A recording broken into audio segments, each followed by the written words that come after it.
40-year-old male farmer by occupation and resident of Nizamabad came with the chief complaints of wound over the right leg since 4 months. Patient had a alleged history of a road traffic accident 4 months back, while he was traveling from the area of his agricultural land to the place. A tractor tire accidentally rolled over his leg, and patient was treated initially by orthopedic department and diagnosed to be grade 3B compound fracture of proximal tibia, for which tibial plating was done 4 months back. Initially, there was a small raw area which increased in size and attained the present size with exposed bone and implant. At present, he came to the Department of Plastic Surgery with a soft tissue defect over the proximal one-third of the right leg. There is no history of fever or discharge, and there is history of pain and restricted knee mobility. And past history, there is no history of hypertension, diabetes mellitus, tuberculosis or epilepsy, and no other previous surgical history except the tibial plating, which was done 4 months back. Personal history has normal mixed diet and no loss of weight or appetite, and no bowel or bladder disturbances, and patient is an occasional smoker and alcoholic, and family history not significant. General examination.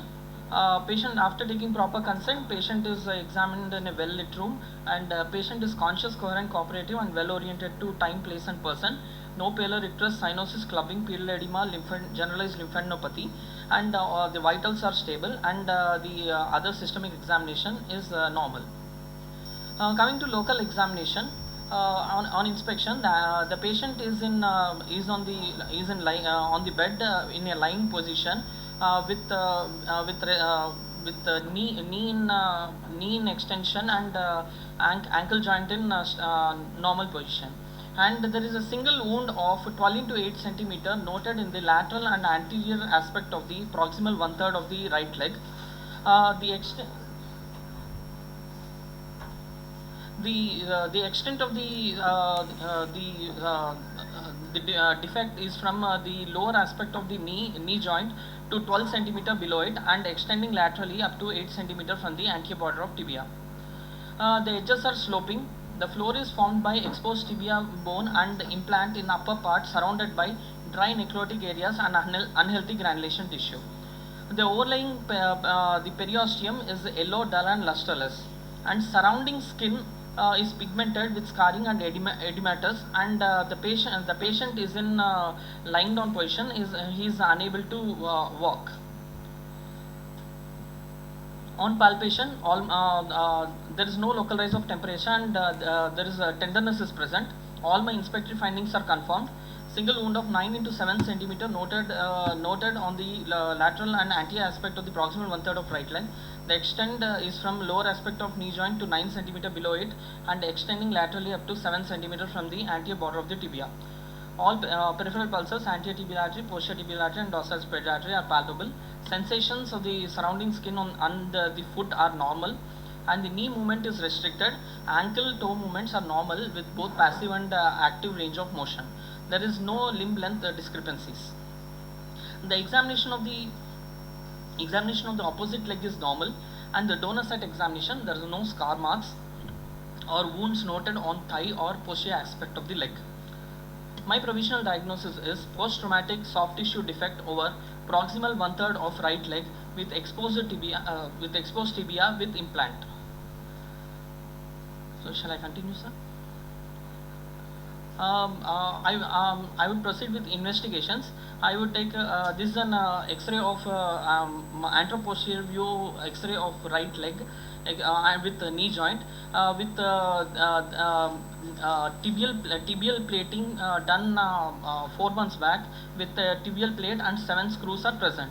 There is no sign of osteomyelitis, and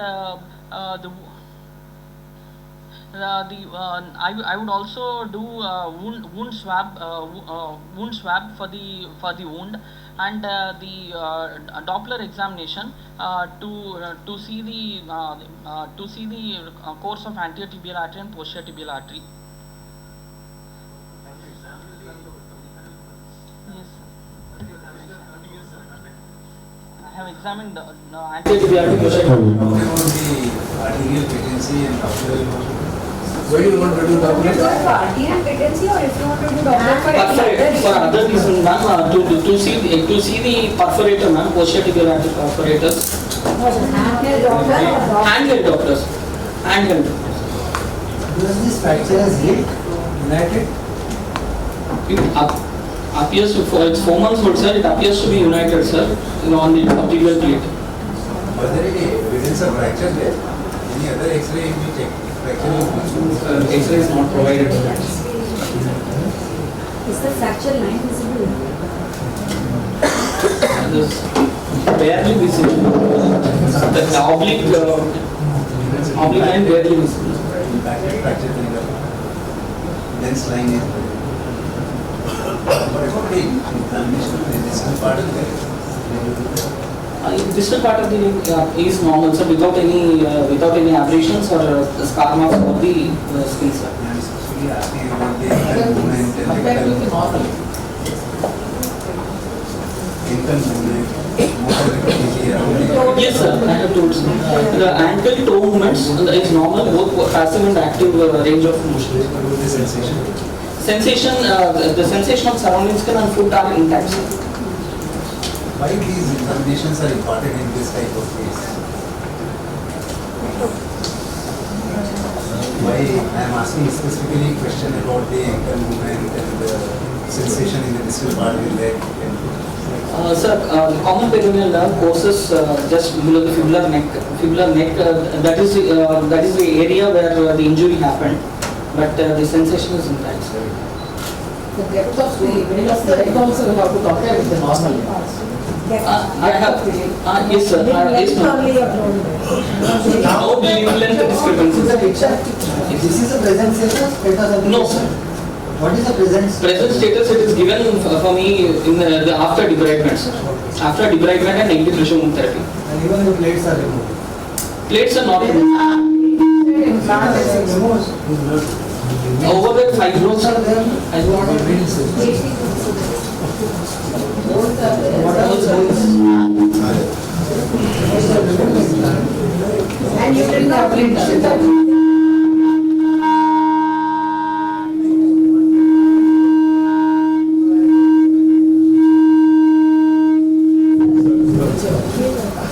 When they did the plating initially in the first stage, what cover was given? Was it post-family? No, there was a raw area, ma'am. Actually, the patient did not turn up to the plastic surgery department after 4 months, and initially the complaint of the raw area, which was increased, a small raw area is present, which is increased to the normal size, and she was treated with a quack in a outside doctor for dressings, ma'am.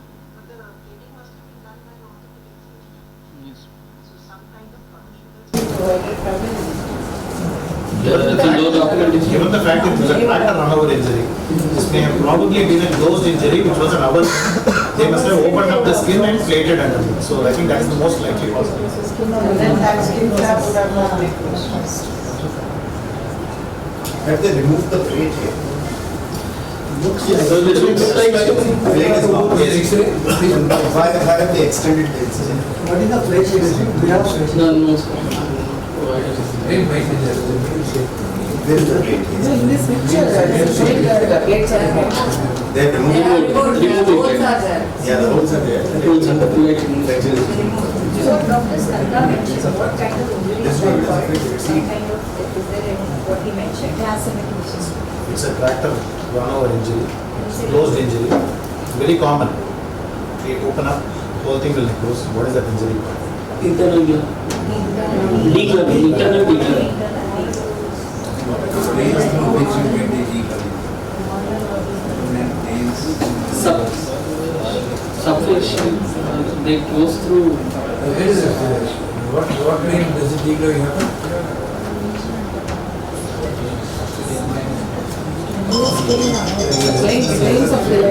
What vein does the decluttering happen normally? Skin, below the skin. Is it above the facial? Above the facials. Above facial. Above the facial. Not subfacial. Yes.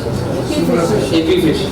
What is the other term that they use for it? Suprafacial. Suprafacial. What is the other term that they use for it?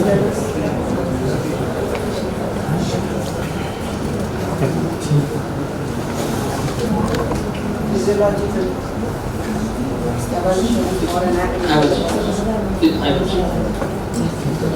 Now, given the fact that this is an implant exposed, you're going to plan for skin curve. Anything else you would like to do first before actually planning for a skin curve? In this particular, you said wound swab. Something else? Because remember, all this was exposed, you're going to cover it. So before that, would you like to do something very basic? Yes. Because once you cover it, everything's going to get hidden.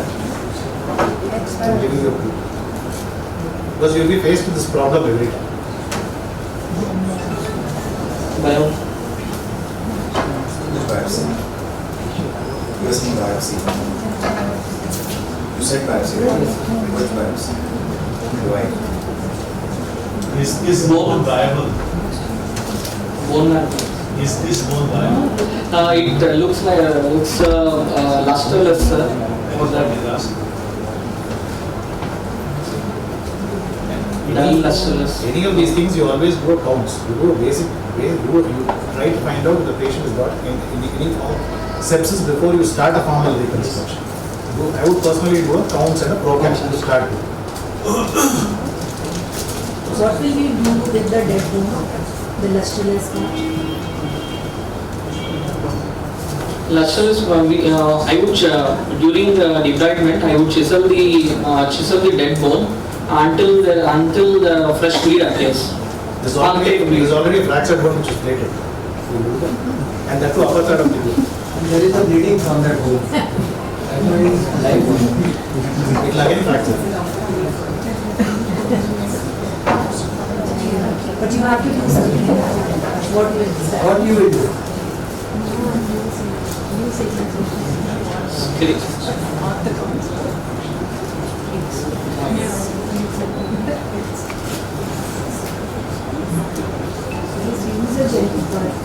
Do a gentle spring.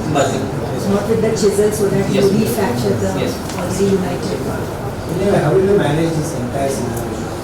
The patient has come to make this type of regulation. How will you start working on this? Given the First, I would see the wound culture, sir. If the wound culture is negative, first, according to the sensitivity started antibiotic. Yes. What about the wound management? wound management, the granulation tissue appears to be healthy. If there are some amount of sloughed tissue around the border above the bony fragment, I can proceed with one sitting of negative pressure wound therapy followed by a skin cut. What type of skin? I would since the vital structures are exposed, I would give a stable skin cover. My first plan is proximal sural artery flap to cover the bone, and the small part which is the proximal leftover. I would the skin appears.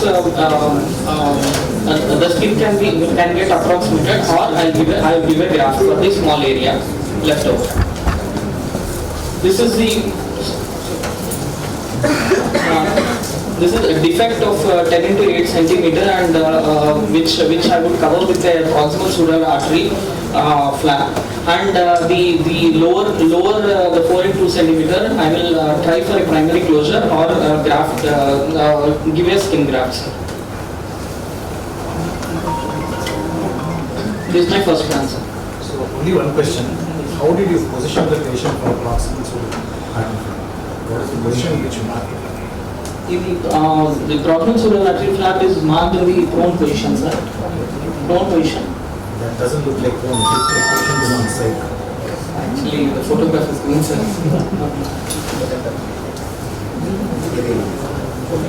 So, how do you mark? Tell us more about the proximal sural artery flap. Yes, sir. The first, the sural artery course, sural nerve, the sural nerve and short surface vein course is marked from the lateral malleolus, the midpoint between the tendo-achilles and the lateral malleolus, and the midpoint in the popliteal fossa.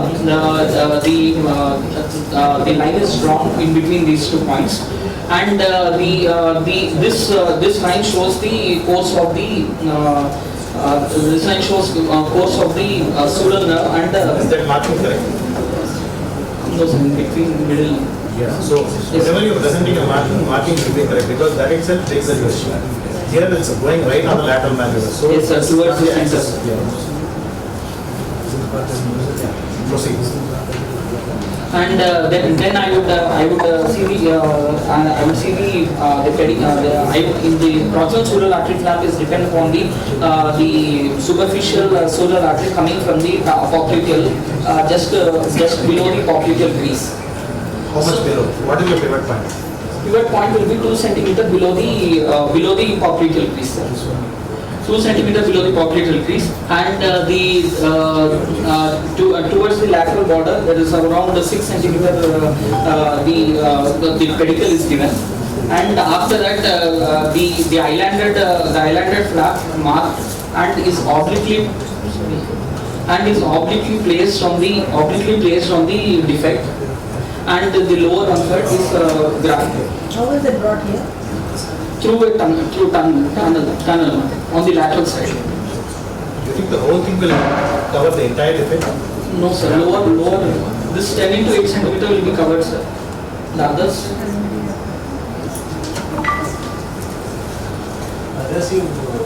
Why you want to cover with flap? This is the surgical incision, isn't it? The lower one. Lower one I have to grafts or primary. The skin appears somewhat loose, it can be approximate. Given the fact that it's a chronic wound, the tunneling itself will be quite tight. I'm not entirely convinced the flap will go through that easily. It will be very, very tight. It will be very irritated, and there is a serious risk of constriction. I've seen a cross so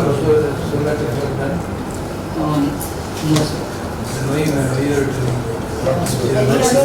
That's what I was coming to. So actually, What other things could any I don't know how many offers will raise hands to say that we have done a proximal sural artery flap for this type of defect. Tell about the slab Yeah, which you have seen I and would which say that it you was- probably what is so wrong with slab. Why not? lateral dash. Why not leave That's what the next question. Okay, Yeah, how would I you were lateral saying gastro- something, yeah, you were saying something. My second plan is lateral gastrocnemius musculocutaneous flap, sir. Musculocutaneous flap. Why take that? Cutaneous because, sir, Why musculocutaneous? musculocutaneous because there only muscle flap, or there will be a graft over it, and for any further intervention required for the That's the new Yeah. intervention there. You need any It's intervention. a healed bone very nicely. Why do you need a musculocutaneous flap? A simple muscle. Even a lateral gas flap will only cover the upper part of the Upper part. It will not cover the lower part of the Yes, sir. Along with that, the split thickness skin grafting, sir. No. Even a lateral gas flap, most of the bone will not be covered. You have to do some jugat for the lower part. That's exactly what I wanted. So, what's your second plan? Why not try to figure that as the first plan? It's not that every time you have to give a particular flap as the option. In fact, I would say for this kind of defect, a flap can be the first. First. Initial defect itself was for Actually, initial debridement, I think the incision has made it look a lot larger than it is. There are a lot of other smaller options. If the debridement had been confined to this part, you can get away with some other options. In your examination, I would have expected you to mention a few other things as well. Did you mention anything about the perforators in that region? Did you do a dog of the perforators? Did you mark any significant perforators? Those are all very good options when the defect is a lot smaller. You can get, if you do have some perforators on this side, you can get a perforator flap which will just cover the bone. It's a linear, it is possible, but in this case, I think I would still say a free flap would be the first option. It would be a good first option. My only question, if it is a free flap, is which is your recipient visit? Sir, it's a free ALT flap, free anterolateral Anything, it can be any free flap. What is your recipient visit? enthoside anastomosis to the popliteal arteries. What is that approach mean? Godin's approach. So what is the logic of Godin's approach? Why popliteal artery? Why can't you go to anterior tibial? Get anterior tibial. Why popliteal? What is the law? What is the idea? What is the rationale in Bodina's approach? Why was Bodina so successful? Trauma-free zone. It's a totally virgin vessel. Antidiluvial here will be very deep. You cannot access it that easily. So popliteal makes some sense. In present scenario, you can use free flap as a First choice. Yes. In fact, for this kind of defect, Actually, I thought so, but to give end-to-side anastomosis, I thought it's to be last one.